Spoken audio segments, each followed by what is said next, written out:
Hello students, now I'm going to start question number 6 of exercise 5.1. Now question number 6 says, if B is the midpoint of AC line segment and C is the midpoint of BD line segment, where A, B, C, D lie on a straight line, then say YAB is equals to CD. So for this, now let's draw the line. Okay. Now it is given that B is the midpoint of AC. Now suppose here is point A and here is point C, and B is the midpoint of AC. So here is point B. Then it is given that C is the midpoint of BD. So here is B and here is suppose D. So C is the midpoint of B and D. So where ABCD lie on a straight line. So here ABCD all are there on a straight line. Now we will have to check, we will have to prove that Y, the length of AB is equals to the length of CD. Okay. Now here it is given that B is the midpoint of AC. Okay. B is the midpoint of AC. Right. Now midpoint means a point which divides the line segment into two equal halves. That means whatever be the length of AB, the same length will be for BC also, because B point divide the line into two equal halves. So length of AB will be equal to length of BC, right? Now here it is said that C is the midpoint of BD. Now C is the midpoint of B and D. So here is B and D and C is the midpoint. Okay. So that means here point C divide this BD line into two equal halves. So the length of BC will be equal to length of CD. Right. So we can write BC is equals to CD. So AB is equals to BC. Now BC is equals to CD. So the length of AB will be equal to length of BC will be equal to length of CD. So here the question was why AB is equals to CD. Suppose if the length of AB is 2 cm, then since BC is equals to AB, so the length of BC also will be 2 cm, right? Now BC is equals to CD. Now if the length of BC is 2 cm, then CD also will be of 2 cm.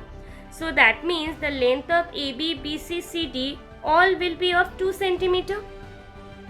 Now since AB is equals to BC and BC is equals to CD, therefore AB is equals to CD. Okay. So this was question number 6. Now coming to next question. Now question number 7 says, draw 5 triangles and measure their sides. Check in each case if the sum of the length of any two sides is always less than the third side. So let us draw the triangles. So you can draw any length. Okay, randomly you can draw the triangles here and then measure the side using scale and pencil. Okay, you just use pencil to draw the figure and then measure using scale. Now suppose here it is said that in each case if the sum of the length of any two side is less than the third side. Okay, let us take the first triangle. Okay. Now suppose by measuring I have got say this is 3 cm, this is 4 cm and this is say 5 cm. Now according to the question, sum of the length of any two side is always less than the third side. So let's check by taking the length of any two side. Okay, we'll just find the sum of the length of any two side. Let's take these two side. So here if I take 3 and 4, which is 7, the sum of these two sides is greater than 5. Okay, now if I take this and this, then 3 plus 5 is 8, which is greater than the third side, which is 4. Okay, now this and this we have taken, 3 and 4 we have taken, 3 and 5 we have taken. Now let's take 4 and 5. Okay, now if you find the sum of these two sides, okay, so you will get 9, and 9 is greater than 3.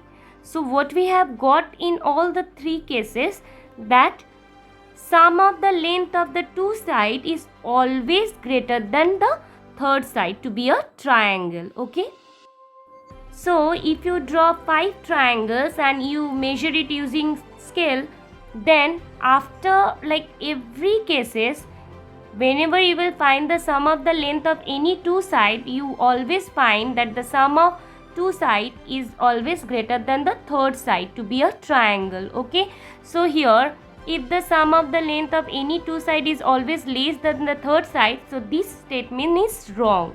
So answer will be, if the answer will be the sum of the length of any two sides is always greater than